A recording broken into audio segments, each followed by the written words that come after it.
Hello friend, जय श्री कृष्ण। स्वागत है तमने बधाने मारी चेनल आशा किचन में। आज आपणे बनावीशुं लीला वटाणाना ढोकळा अने साथे खावा माटे ग्रीन चटणी। आज जे ढोकळा बनाववाना छे तेमां नथी दाळ चोखा पलाळवाना के नथी हाथ हलाववानी झंझट के नथी कोई वधारानी मेहनत करवानी, तो पण टेस्टीनी साथे आ ढोकळा खूब ज हेल्धी पण बने छे अने बनाववानो समय मात्र 10 ज मिनिट। तो विडियो बिल्कुल स्कीप कर्या वगर जोजो। तो चालो बनावीए शियाळा स्पेशियल लीला वटाणा ना ढोकळा अने साथे ग्रीन चटणी। तो अत्यारे पुष्कळ प्रमाणमां लीला वटाणा आवे छे अने फ्रेंड्स तमे बधा ज जाणो छो के लीला वटाणा अढळक फायदा साथे थाय छे। तो अत्यारे आपणे लीला वटाणाना ढोकळा बनाववाना छे। तो अहींया मैं 1 वाटकी जेटला ताजा फ्रेश लीला वटाणा लीधा छे। तमे घरमां रहेली कोईपण वाटकीने सेट करी लेवानी छे। 1 वाटकी जेटला लीला वटाणा लीधा छे। एक मिक्सर जार लीधुं छे, तेमां जे आपणे वटाणा लीधा छे वाटकी 1 ते आपणे लई लेशुं। हवे छे तेमां आपणे लीला धाणा छे ते लई लेवाना छे। लीला धाणा छे ते मैं लई लीधा छे अने साथे छे ते मरचा आदु अने लसण लीधा छे। मरचा 2 लीधा छे, नाना नाना कटका कर लीधा छे अने लसणनी 5 થી 6 करी लीधी छे। आदुना टुकड़ा लई लीधा छे 3-4, ते आपणे हवे एड करी देशुं। आदु लसण अने मरचा छे ते आपणे एड करी देवाना छे। हवे तेमां छे आपणे 1 चमची जेटલું छे ते दહીં लीधुं छे ते आपणे एड करी देशुं। हवे छे तेने आपणे ढांकण ढांकी देशुं अने तेने सरस एवुं आपणे पीसी लेवानुं छे। साव बारीक नथी पीसवानुं, दरदरू एवुं पीसवानुं छे। जो तमने खोलीने बतावी दઉં, આવી રીતે આપણે છે તે દરદરું એવું પીસવાનું છે।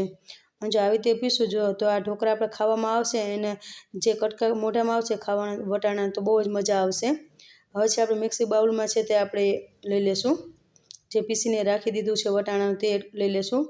હવે છે તેમાં આપણે 1 વાટકી જેટલો રવો લેવાનો છે। જે વાટકીનું માપ આપણે વટાણા લીધા હતા સેમ એ જ વાટકીની મદદથી આપણે રવો લેવાનો છે। એ જ વાટકીની મદદથી 1 વાટકી જેટલો રવો લઈ લીધો છે। હવે તેમાં છે 3 વાટકી જેટલો ચોખાનો લોટ છે તે લઈ લેવાનો છે અને 3 વાટકી જેટલો ચણાનો લોટ છે તે લેવાનો છે। જો તમારી પાસે ચોખાનો લોટ ના હોય તો તમે ખાલી રવા અને ચણાના લોટથી પણ આ ઢોકળા બનાવી શકો છો। સેમ વાટકીની મદદથી છે આપણે 1 વાટકી જેટલું છે તે દહીં લેવાનું છે। જે વાટકીની મદદથી આપણે વટાણા લીધા હતા અને રવો લીધો છે તે જ વાટકીની મદદથી આપણે 1 વાટકી જેટલું દહીં લેવાનું છે। હવે સ્વાદ પ્રમાણે આપણે નમક લેશું 1 ચમચી જેટલું। બધું સરસ રીતે આપણે મિક્સ કરી લેવાનું છે।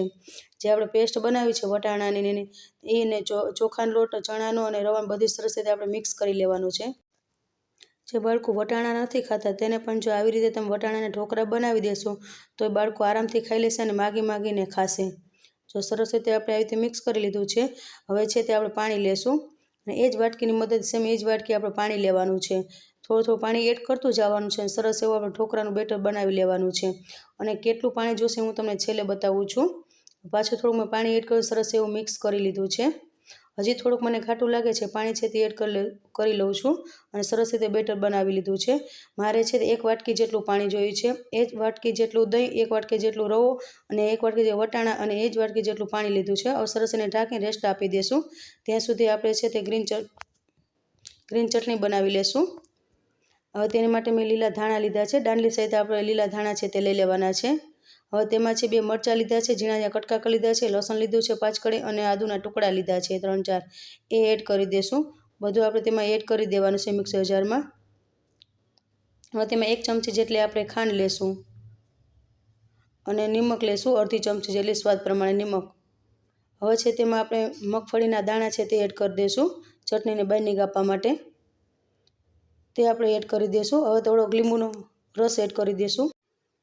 લીંબુનો રસ એડ કરવાથી છે આપણે ચટણીનો કલર એકદમ સરસ એવો ગ્રીન રહે છે।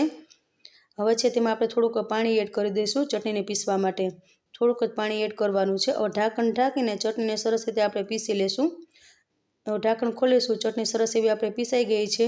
તમે ચટણીનો કલર પણ જોઈ શકો છો, એકદમ ગ્રીન એવો આવ્યો છે। જોતાં જ ખાવાનું મન થઈ જાય તેવી ચટણી આપણે બની છે। તેને પણ આપણે 1 વાટકીમાં છે તે કાઢી લેશું। હવે તે ચટણીને છે તે સાઈડ પર રાખી દઈએ। હવે એક આપણે ડીશ લીધી છે તેને આપણે તેલથી ગ્રીસ કરી લેવાની છે। તેલથી સરસ રીતે આપણે ગ્રીસ કરી લીધી છે। તેને પર આપણે હવે સાઈડ પર મૂકી દઈશું અને પહેલેથી સ્ટીમર છે તે આપણે ગરમ કરવા રાખી દેવાનું છે। હવે છે બેટર આપણે ઢાંકીને રાખી તો રેસ્ટ કરવા રાખી દીધું, તેને આપણે હવે ચેક કરી લઈએ। જો બેટર સરસ એવું આપણું ફૂલી ગયું છે અને તેને સરસ રીતે આપણે મિક્સ કરી લઈએ। બેટર છે જો આવી રીતે હોવું જોઈએ। આવું પરફેક્ટ એવું બેટર બનીને તૈયાર થઈ ગયું છે. આ બેટર છે તે મેં 2 થાળીનું આપણે બનાવ્યું છે. તેની માટે એક થાળીનું આપણે અલગ છે તે બાઉલમાં આપણે લઈ લેશું.